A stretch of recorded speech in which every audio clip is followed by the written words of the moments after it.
Hello बच्चों, कैसे हाल चाल है बेटा। पढ़ाई सब मस्त चल रही है कि नहीं। तो बच्चों, हम लोग ग्रुप के अगले वीडियो पर आ गए हैं। पिछले वीडियो में बेटा मैंने आपको लैग्रांजेस थ्योरम के बारे में बताया था। तो बच्चों, पुराने वीडियो जरूर जाके पढ़ लीजिए पहले। खास तौर पे लैग्रांजेस थ्योरम मैंने पिछले वीडियो में बताया था और उससे पहले ग्रुप के बहुत सारे वीडियो मैं अपलोड कर चुका हूँ। तो प्ले लिस्ट पे जाकर के बच्चों ग्रुप थ्योरी के सारे वीडियो पढ़ लीजिए। ग्रुप थ्योरी बहुत ईजी है। और लैग्रांजेस थ्योरम आपको मैं याद कराऊँ, मैंने क्या बताया था कि अगर मान लीजिए ग्रुप है, ग्रुप का ऑर्डर मान लीजिए n है और उसका एक सब ग्रुप है, सब ग्रुप का ऑर्डर m है, तो m n को डिवाइड कर देगा और जो रिजल्ट आएगा उसको डिवाइड करने का वो मैंने बताया था नंबर ऑफ लेफ्ट कोसेट या नंबर ऑफ राइट कोसेट यानी कि लैम्डा के बराबर होता है। आपको याद होगा, ये बेटा मैंने आपको लैग्रांजेस थ्योरम में पिछले वीडियो में बताया था। तो बच्चों, आज हम लैग्रांजेस थ्योरम के बच्चों कुछ एप्लीकेशंस पढ़ने जा रहे हैं। लैग्रांजेस थ्योरम के बेटा देखो, हम लोग कुछ एप्लीकेशंस पढ़ते हैं, लेकिन लैग्रांजेस थ्योरम क्या है ये मैंने आपको बता दिया। और पिछले वीडियो में मैंने आपको विद प्रूफ समझा दिया था इसको। इसका प्रूफ बहुत ही इंपॉर्टेंट है, ध्यान रखना। और पुराने सारे वीडियो बेटा जाकर के पहले आप पढ़ लीजिए। देखो बच्चों, हम लोग कुछ इसकी एप्लीकेशंस देख रहे हैं। देखो, एक बात हमेशा ये ध्यान रखिए, पहली बात तो हमेशा ये ध्यान रखिए कि मान लीजिए G, O कोई फाइनाइट ग्रुप है ना, एक फाइनाइट ग्रुप है और इस ग्रुप का जो ऑर्डर है वो n है। ग्रुप का ऑर्डर मतलब नंबर ऑफ एलिमेंट्स उसके, ठीक है। और मान लीजिए p जो है वो कोई नंबर है और नॉट डिवीजर ऑफ n, मतलब p n को डिवाइड नहीं करता है।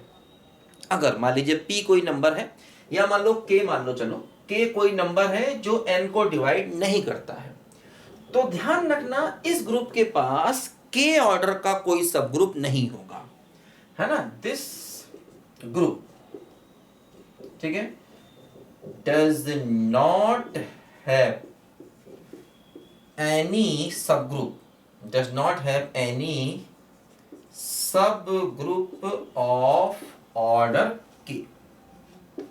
इस बात को समझो, क्योंकि अगर लैग्रांजेस थ्योरम के अकॉर्डिंग, लैग्रांजेस थ्योरम के अकॉर्डिंग समझिए बात को ध्यान से, कि जो सब ग्रुप का ऑर्डर होता है वो ग्रुप के ऑर्डर को डिवाइड करता है। तो यहां पर देखो, जो सब ग्रुप का अगर मान लीजिए हम ऑर्डर k कहते हैं तो वो k n को डिवाइड कर ही नहीं सकता।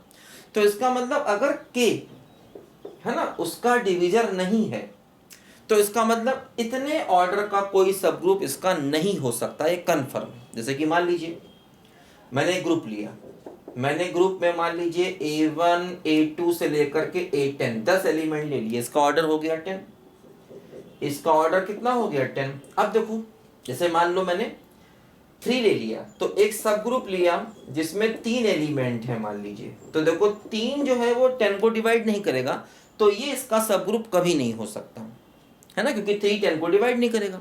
या मान लो मैंने एक ऐसा ग्रुप लिया जिसमें 7 एलिमेंट्स हैं, B1 B2 से लेकर के B7, अब 7 भी 10 को डिवाइड नहीं करता, तो 7 भी 10 का मतलब ये भी कभी इसका सब ग्रुप नहीं हो सकता।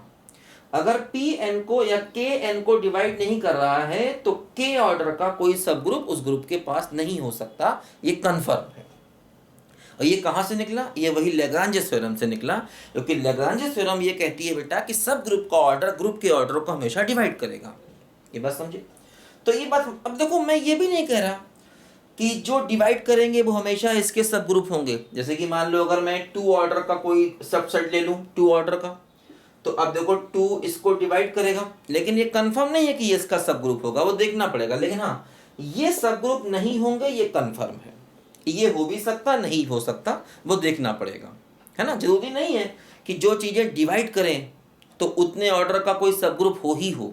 जैसे इसका ऑर्डर 10 है, अब मान लो 5 इसको डिवाइड कर रहा है, तो ये नहीं अगर आपने 5 एलिमेंट का कोई सबसेट ले लिया। अब देखो ध्यान रखो, ये इसके सबसेट ले रहे हैं हम, क्योंकि सब ग्रुप तभी होता जब वो पहले सबसेट हो, है ना। ये एलिमेंट जो है, जो हम ले रहे हैं, ये एलिमेंट्स ये इसके सबसेट ही ले रहे हैं, ध्यान रखना, ठीक है। जो एलिमेंट ले रहे हैं वो इन्हीं में से कुछ ले रहे हैं, ध्यान रखना।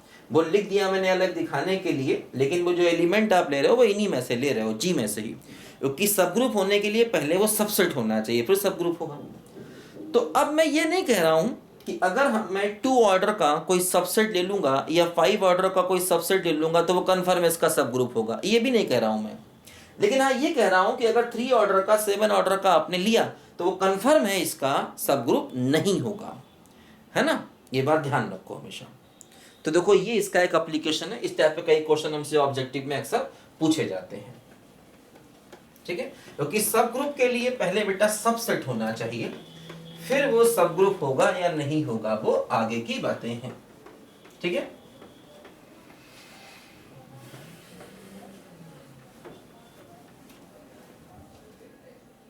हाँ अगर सबसेट नहीं है तो सब ग्रुप की बात ही खत्म हो गई। अगर कोई सेट जी का सबसेट नहीं है तो सब ग्रुप तो कभी नहीं हो सकता भाई। अगर मान लो जी एक सेट है और उस पर कोई ग्रुप डिफाइन किया आपने, और अगर आपने कोई ऐसा सेट लिया जो उसका सबसेट ही नहीं है तो वो सब ग्रुप तो कभी नहीं हो सकता, बात समझे ना। तो इसीलिए हम सब सेट लेके चल रहे हैं, फिर देख रहे हैं कि वो सब ग्रुप होंगे कि नहीं होंगे, है ना। इस बात को समझो। अच्छा देखो ये इसका एक एप्लीकेशन हुआ।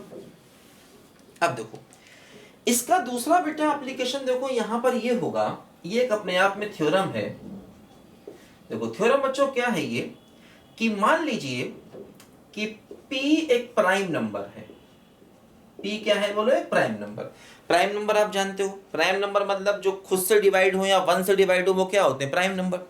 जैसे 2 है, 3 है ना, 5 है, 7 है, 11 है, ये सब क्या हो गए प्राइम नंबर। जो खुद से डिवाइड हो और 1 से डिवाइड हो वो क्या होते हैं प्राइम। जैसे 1 है तो 1 प्राइम नहीं होता, ध्यान रखना। और हाँ प्राइम के अलावा जो नंबर होते हैं वो कंपोजिट, जैसे 4 है, 6 है, 8 है, 9 है, 10 है, ये सब क्या होगा, ये सब होते हैं कंपोजिट नंबर, ठीक है। ये सब कैसे नंबर होते हैं बोलो, कंपोजिट। और ये सब कैसे होते हैं, प्राइम नंबर। हाँ ध्यान रखना 1 ना तो प्राइम होगा ना कंपोजिट होगा। जैसे 1 कुछ भी नहीं मानते, ना तो प्राइम मानते ना कंपोजिट मानते, ठीक है ना। सबसे पहला प्राइम क्या है, 2, फिर 3। 2 एक ऐसा प्राइम है जो इवन है, इवन भी है। इवन नंबर जानते हो ना, 2 से डिवाइड होने वाले। इसके अलावा जितने भी प्राइम होंगे उनमें से कोई भी इवन नहीं हो सकते कभी भी। 2 एक ऐसा अकेला प्राइम है जो इवन भी है, बाकी सारे प्राइम ऑड होते हैं, ध्यान रखना। ऑड जो 2 से डिवाइड ना हो। तो 1 जो है वो ना तो प्राइम होता ना कंपोजिट। जैसे 1 कुछ भी नहीं है, 2 क्या है प्राइम, 3 क्या है प्राइम, फिर 4 क्या है कंपोजिट, 5 क्या है प्राइम, 6 क्या है कंपोजिट, 7 क्या है प्राइम, 8 क्या है कंपोजिट। तब समझ गए ना, प्राइम और कंपोजिट ये अक्सर चीजें यूज होती हैं, इनको हमेशा बच्चों याद रखो। तो मान लीजिए हमने कहा कि हमारे पास P कोई प्राइम नंबर है, ठीक है। मान लीजिए मैंने कहा कि मेरे पास P कोई प्राइम नंबर है, ठीक है। और एक ग्रुप है जिसका ऑर्डर P है, एंड एक ग्रुप, एक मान लीजिए ग्रुप है G और उसका ऑर्डर क्या है बोलो, P। मतलब ग्रुप का ऑर्डर प्राइम है। आप ऐसा कहिए कि जो ग्रुप है, ग्रुप का ऑर्डर क्या है, प्राइम। प्राइम का मतलब, ऑर्डर का मतलब उसके नंबर ऑफ एलिमेंट्स कितने हैं बोलो, प्राइम है, ठीक है। फाइनाइट ग्रुप में ऑर्डर का मतलब उसके नंबर ऑफ एलिमेंट्स, ठीक है। तो मैंने मान लिया ग्रुप का ऑर्डर प्राइम है, P क्या है अपना प्राइम नंबर है, ठीक है। तो अब देखो ध्यान दो, दिस ग्रुप इज साइक्लिक। मतलब ये जो ग्रुप होगा वो एक साइक्लिक होगा।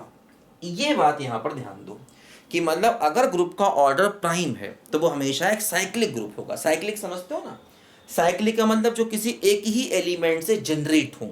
जैसे कि मान लो अपने एक एलिमेंट ए ले लिया, तो पहला एलिमेंट ए हो, दूसरा ए स्क्वायर हो, तीसरा ए क्यूब हो, ऐसे करके फिर लास्ट में ए की पावर एन हो, है ना। साइक्लिक ग्रुप का मतलब हो गया ऐसे सेट, ऐसा ग्रुप जो किसी एक ही एलिमेंट से जनरेट हो। ये सब बेटा मैं पढ़ा चुका हूँ, साइक्लिक ग्रुप क्या होता है ये सब आप अच्छे से जाके पढ़ लीजिए। आप पुराने सारे वीडियोस पढ़ेंगे, उसमें आपको सब कुछ मिलेगा, साइक्लिक ग्रुप वगैरह सब कुछ आपको डिटेल से वहाँ चीज़ें मिलेंगी, ठीक है। ऑर्डर ऑफ एन एलिमेंट अलग चीज होती है। ऑर्डर ऑफ एन एलिमेंट क्या होता है, ए की पावर एन बराबर ई, और ए की पावर एन का मतलब क्या होता है कि ए को ए से एन बार ऑपरेट करिए। जैसे आप ए क्यूब ले रहे हैं तो ए क्यूब का मतलब ए को ए से आप 3 बार ऑपरेट करेंगे, बस समझे ना। ऑपरेशन कुछ भी हो सकता, प्लस का माइनस का जो भी है ऑपरेशन, जो भी हम ग्रुप में ले रहे हैं। तो ये सब बातें बेटा पुराने वीडियो को समझोगे तो सब समझ में अच्छे से आएंगी, कोई टेंशन नहीं है। अच्छा, तो कह रहे हैं कि अगर ग्रुप का ऑर्डर प्राइम है तो ग्रुप साइक्लिक होगा, इस बात को प्रूव करिए। देखो अब इस बात को कैसे प्रूव करें? देखो, इसको प्रूव करने का तरीका बेटा ये है कि मान लो इस ग्रुप के पास, let this group has a cyclic sub group, ठीक है, ऑफ ऑर्डर m। मान लो इसके पास एक साइक्लिक सब ग्रुप है और उस साइक्लिक सब ग्रुप का ऑर्डर m है, मतलब इसका सब ग्रुप है और वो साइक्लिक है और उसका ऑर्डर क्या है हमारा, मान लो m के बराबर है। क्योंकि देखो वो साइक्लिक सब ग्रुप जो आप लेंगे वो इस टाइप का होगा, जैसे आपने ग्रुप अगर ये लिया, मान लीजिए ग्रुप आपने लिया ए स्क्वायर या ए बी सी, ऐसे करके आपने कोई भी ग्रुप ले लिया फॉर एग्जांपल, तो जो साइक्लिक सब ग्रुप लेंगे वो देखो कुछ इस प्रकार का होगा, ए होगा, ए स्क्वायर होगा, ए क्यूब होगा, ए की पावर m जो e के बराबर होगा। क्योंकि अगर हम साइक्लिक सब ग्रुप लें या साइक्लिक ग्रुप लें, सब ग्रुप का मतलब एक प्रकार का ग्रुप होगा वो, अब वो इसका सबसेट होगा वो अलग बात है ना भाई। सब ग्रुप का मतलब वो एक टाइप का ग्रुप होगा, अब उसे सब ग्रुप क्यों कह रहे हैं, क्योंकि वो इसका सबसेट होगा, है ना, इसके एलिमेंट इससे आएंगे। तो जो सब ग्रुप, अगर मान लो कोई ग्रुप है अगर वो साइक्लिक है तो हमेशा इस टाइप का होता है, ये बात मैंने साइक्लिक में समझाई थी, फाइनाइट ऑर्डर का है। तो अगर फाइनाइट ऑर्डर का कोई साइक्लिक ग्रुप है तो हमेशा वो इस टाइप का होता है, इसमें ए की पावर m जो है e होता है और यही इस ग्रुप का ऑर्डर भी होता है और यही इस एलिमेंट का भी ऑर्डर होता है जो इसका जनरेटर है। ए को बोलते हैं जनरेटर, जिससे हमारा ग्रुप जनरेट होता है। तो यही इस ए एलिमेंट मतलब जनरेटर का ऑर्डर भी होता है m और वही साइक्लिक ग्रुप का भी ऑर्डर होता है, ठीक है। तो मान लो ये इसके पास एक साइक्लिक सब ग्रुप है, मान लो, तो अगर ये इसका सब ग्रुप है तो इसका मतलब m जो है वो डिवाइड करेगा p को, इसका मतलब m जो है ये p को डिवाइड करना चाहिए, m जो है ये p को डिवाइड करना चाहिए, लेकिन p तो m से डिवाइड नहीं होगा क्योंकि p तो प्राइम है, p कैसा है, प्राइम। तो इसका मतलब m p को डिवाइड तभी कर सकता है जब m p के बराबर ही हो जाए, और अगर m p के बराबर हो गया इसका मतलब वो जो m है वो तो वही ग्रुप ही बन गया ना, क्योंकि ग्रुप भी तो खुद का सब ग्रुप होता है ना हमेशा। इसका मतलब भाई m क्या है, सब ग्रुप, सब ग्रुप का ऑर्डर है और सब ग्रुप का ऑर्डर ग्रुप के ऑर्डर को डिवाइड करता है, ग्रुप का ऑर्डर p है और सब ग्रुप का ऑर्डर m है, तो m p को डिवाइड करेगा, लेकिन m p को डिवाइड कर नहीं सकता क्योंकि m p प्राइम है। तो इसका मतलब वो डिवाइड तभी करेगा जब m p के बराबर हो, और अगर m p के बराबर हो गया इसका मतलब जो सब ग्रुप है वो ग्रुप खुद ही हो गया, इसका मतलब जो h है वो एक्चुअली g के ही बराबर हो गया, क्योंकि ग्रुप खुद भी तो अपना सब ग्रुप होता है ना, याद है ना, ग्रुप खुद भी अपना सब ग्रुप होता है, ठीक है, उसे ट्राइवियल सब ग्रुप कहते हैं। और ई एलिमेंट, एक ई एलिमेंट अगर हम खाली ले लें तो ये भी इसका सब ग्रुप होता है, तो जी खुद भी अपना सब ग्रुप है और ई भी हमेशा जी का सब ग्रुप होता है, इन दोनों को ट्राइवियल सब ग्रुप कहते हैं। ट्राइवियल मतलब very easy, trivial TRIVIAL, trivial सब ग्रुप है ना, वेरी इजी। तो ध्यान रखना, इस तरीके से हम कह सकते हैं कि ये जो ग्रुप है वो इसी सब ग्रुप के बराबर हो गया और ये सब ग्रुप खुद में साइक्लिक है, इसलिए ग्रुप कैसा हो गया, साइक्लिक हो गया। बस समझे ना, इस तरीके से हम लोग इसको यहाँ पर हमेशा कह सकते हैं। तो ये कुछ रिजल्ट हैं जो इससे निकले हुए हैं, इनके प्रूफ को आप, मैं इनका प्रूफ भी बता रहा हूँ, है ना, साथ साथ, तो इनको आप अपने अच्छे से लिख सकते हो, जो मैं बोल रहा हूँ उसी को लिख दो, ठीक है, उसी को थोड़ा अंग्रेजी में लिख दो थोड़ा बहुत, कोई दिक्कत नहीं। और भाई इतने कोई बहुत इंपॉर्टेंट प्रूफ इनके होते भी नहीं है, बता दे रहा हूँ। लैग्रांज थ्योरम का प्रूफ काफ़ी इंपॉर्टेंट था, मैंने बताया आपको, इससे ऑब्जेक्टिव क्वेश्चन निकलते हैं, इसलिए बता रहा हूँ मैं आपको सारे, ठीक है ना। चलिए खैर, अच्छा अब देखो यहीं से एक रिजल्ट और भी निकलता है, उसको भी हम लोग जरा यहाँ पर देख लेते हैं बच्चों। कोई टेंशन नहीं है, टेंशन लाइफ में नहीं लेना कभी बेटा, अच्छे से पढ़ो, समझ के पढ़ो, सब कुछ समझ में आएगा, लेकिन स्टार्टिंग से पढ़ो और पढ़ने के लिए थोड़ा डिटर्मिनेशन करो, है ना, मतलब डिटर्मिनेशन करो, मुझे पढ़ना है, कुछ करके दिखाना है, कुछ बन के दिखाना है, या ऐसे करके, ठीक है ना। चलो खैर, अच्छा अब देखो एक और बच्चों यहाँ पर देखो थ्योरम है, देखो वो थ्योरम यहाँ पर ये है, देखो कि मान लो अगर एक ग्रुप है और ग्रुप का मान लीजिए ऑर्डर n है ना, ग्रुप है, मान लो ग्रुप का ऑर्डर यहाँ पर मान लो n है, ठीक है, और a एक एलिमेंट है जो ग्रुप का है और a का ऑर्डर m है order of a equal to m है, ऐसा मैंने मान लिया। ठीक है, ऑर्डर ऑफ ए जो है वो एम है, इसका मतलब ये हुआ कि ए की पावर एम क्या होगा, ई होगा। अगर एलिमेंट का ऑर्डर एम है इसका मतलब यही होता है। ए जी का एलिमेंट है, ग्रुप का ऑर्डर एन है, और ए क्या है, जी का एलिमेंट है, उस एलिमेंट का ऑर्डर कितना है, एम है। तो ध्यान रखना जो एम है वो डिवीजर होगा एन का, डिवीजर ऑफ एन। एम जो है ये एन का डिवीजर होगा, या ऐसा कह दो कि एम एन को डिवाइड करेगा, डिवाइड्स एन, या ऐसा कह दो कि n is divisible by m, एक ही बात है। N is divisible by m, तीनों बातें एक ही है। एम एन का डिवीजर होगा, या एम एन को डिवाइड करेगा, या एन एम से डिविजिबल होगा, तीनों बातें एक ही हैं। ठीक है, देखो इस बात को कैसे प्रूव करेंगे। देखो इसको प्रूव करने का तरीका बच्चों यहाँ पर ये है, जैसे ग्रुप का ऑर्डर एन है और ए क्या है, जी का एलिमेंट है। देखो हम यहाँ पर बेटा एक सब ग्रुप बना लें इस टाइप का, ए स्क्वायर है ना, ए स्क्वायर का मतलब ए ऑपरेशन ए क्यूब का मतलब ए को 3 बार ऑपरेट किया गया, ध्यान रखना। इसका मतलब ए को हमने 3 बार ऑपरेट किया।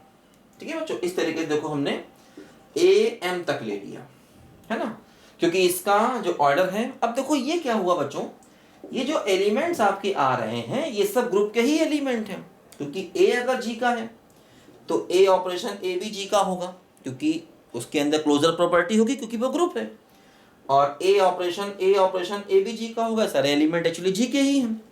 लेकिन ये देखो बन गया एक क्या, ये बन गया एक बच्चों cyclic group of order m बन गया, cyclic group of order m बन गया, है ना। और ये इसका सब ग्रुप भी है ना, ये इसका सब ग्रुप भी, क्योंकि इसके सारे एलिमेंट यहीं से आ रहे हैं।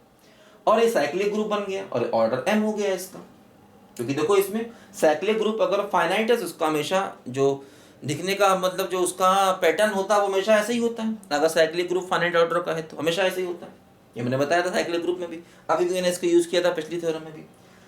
अब देखो चूंकि ये एक सब ग्रुप है और सब ग्रुप का ऑर्डर एम है और ग्रुप का ऑर्डर एन है, इसका मतलब लैग्रांज थ्योरम क्या कहती है कि m is divisor of n, m is divisor of n, क्योंकि सब ग्रुप का जो ऑर्डर है वो m है और ग्रुप का ऑर्डर n है, और सब ग्रुप का ऑर्डर ग्रुप के ऑर्डर को डिवाइड करेगा, यही हमारी लैग्रांज थ्योरम है बच्चों। तो यही देखो हमने प्रूव कर दिया, है ना। तो ये सब बातें बेटा इनसे एक्चुअली ऑब्जेक्टिव क्वेश्चन बन जाते हैं कई सारे। ठीक है, तो बेटा ये सारी मेन थ्योरम है। एक्चुअली क्या है ना, यहाँ थ्योरम में इतनी ज़्यादा वैरायटी होती है, जैसे हो सकता है तुम कोई किताब पढ़ रहे हो उसमें 4 और नई थ्योरम दे दी हो। ठीक है, तो कुछ अगर ऐसी चीज़ें हैं तो तुम्हें इतना आ जाएगा कि तुम उनसे अपने आप खुद से पढ़ सकते हो। जो इम्पॉर्टेंट थ्योरम हैं जो हर बुक में दी होती हैं, जो रिजल्ट हैं वो सब मैं आपको बता रहा हूँ जिनसे क्वेश्चन बनते हैं, है ना। अदरवाइज हो सकता है, क्योंकि क्या होता है ना इन चीज़ों पे बेटा, ये प्योर में से हर दिन नई रिसर्च होती रहती है। हो सकता है कोई फ्रांस में बैठा हुआ मैथमेटिशियन ग्रुप की कोई नई थ्योरम निकाल रहा हो, और हो सकता है कोई बंदा किताब छापे वो उस थ्योरम को उसमें डाल दे, तो किताब में नई थ्योरम आ जाएगी। लेकिन वो इतनी जल्दी आपके एग्जाम वगैरह में नहीं पूछी जाती है। किताबों में ऐसे हो सकता बहुत से रिजल्ट, बहुत से थ्योरम आपको दे दी जाएं जो तुमको सर आपने तो पढ़ा ही नहीं, क्योंकि वो इतनी इंपॉर्टेंट नहीं है। अगर ऐसे हर एक रिजल्ट को आप देखोगे ना बेटा, तो हर साल कितनी रिसर्च होती है और कोई थ्योरम उठा के कहीं भी डाल सकता है। इवन इंडिया में ग्रुप थ्योरी पर बहुत सी रिसर्च होती रहती है। ठीक है, तो बहुत सारे रिसर्च होती रहती है, वहाँ कोई भी थ्योरम उठा करके उसमें नई डाल देता है। तो कई बार आपको किताब में नए रिजल्ट मिल जाएंगे, लेकिन वो इंपॉर्टेंट नहीं होते हैं। बाई चांस ऐसा कभी कुछ हुआ हो कि कोई क्वेश्चन ऐसा है जो आपके एग्जाम में आया हो, और हो सकता है मैंने ना कराया हो, तो तुम्हारे अंदर इतनी एबिलिटी आ जाएगी ना कि तुम उसको आसानी से समझ लोगे, है ना, कि उसको तुम किसी बुक में देखोगे तो तुम उसको समझ लोगे, क्योंकि तुम्हारे बेसिक इतने स्ट्रांग हो जाएंगे। क्योंकि बेटा दुनिया में ये चीज़ें चलती रहेंगी, ऐसी बहुत सी चीज़ें आएंगी तुमने नहीं पढ़ी होंगी, लेकिन जब तुम पढ़ोगे पढ़ोगे पढ़ोगे बेसिक स्ट्रांग करोगे, तुम्हारे बेसिक इतने स्ट्रांग हो जाएंगे ना कि तुम नई नई चीज़ों को समझ लोगे। मैं कोशिश ये करता हूँ कि सारी चीज़ों को कवर कर दूँ, फिर भी कोई एक आध ऐसी चीज़ें रह जाएँ जो तुम्हारी किताब में हो बाई चांस, क्योंकि अलग अलग यूनिवर्सिटी का भी थोड़ा सा अलग अलग हिसाब किताब रहता है। किसी यूनिवर्सिटी किसी, तभी मैं बच्चों को कहता हूँ, बच्चे किताबें कई बार पूछते हैं सर ग्रुप की किताब बता दीजिए, मैं कहता हूँ अपनी यूनिवर्सिटी के लोकल राइटर की किताब ले लो, लोकल राइटर की, क्योंकि उससे तुम्हारा ज़्यादा चीज़ें एग्जाम में आएंगी, क्योंकि वो वही क्वेश्चन ज़्यादा देंगे राइटर जो तुम्हारे यूनिवर्सिटी में आ रहे हैं। अपनी यूनिवर्सिटी के लोकल राइटर की कोई बुक आप ले लो, उससे पढ़ो, समझ में आएगा, परेशान मत हो, क्योंकि आपके बेसिक क्लियर हो रहे हैं। लेकिन पहले मेरे वीडियो को पढ़ना होगा अच्छे से, ये बात नहीं भूलो बच्चों, ठीक है ना। पहले बेटा कुछ बेसिक हो जाए, फिर तुम होशियार तो हो, तुम्हारे ऊपर मुझे कोई शक नहीं है बेटा, तुम तो हीरे बच्चे हो, लेकिन पहले थोड़े बेसिक क्लियर करने होंगे। जैसे मैंने कहा सेट्स थोड़ा सा पढ़ लो, ठीक है, ग्रुप पढ़ लो, हो सके तो फंक्शन थोड़ा सा पढ़ लो, फिर कोई भी दिक्कत नहीं आएगी। प्रश्न ठीक है बच्चों, चलो कर इस वीडियो में इतना ही बेटा, फिर मिलते हैं नए वीडियो में, तब तक के लिए बाय बाय।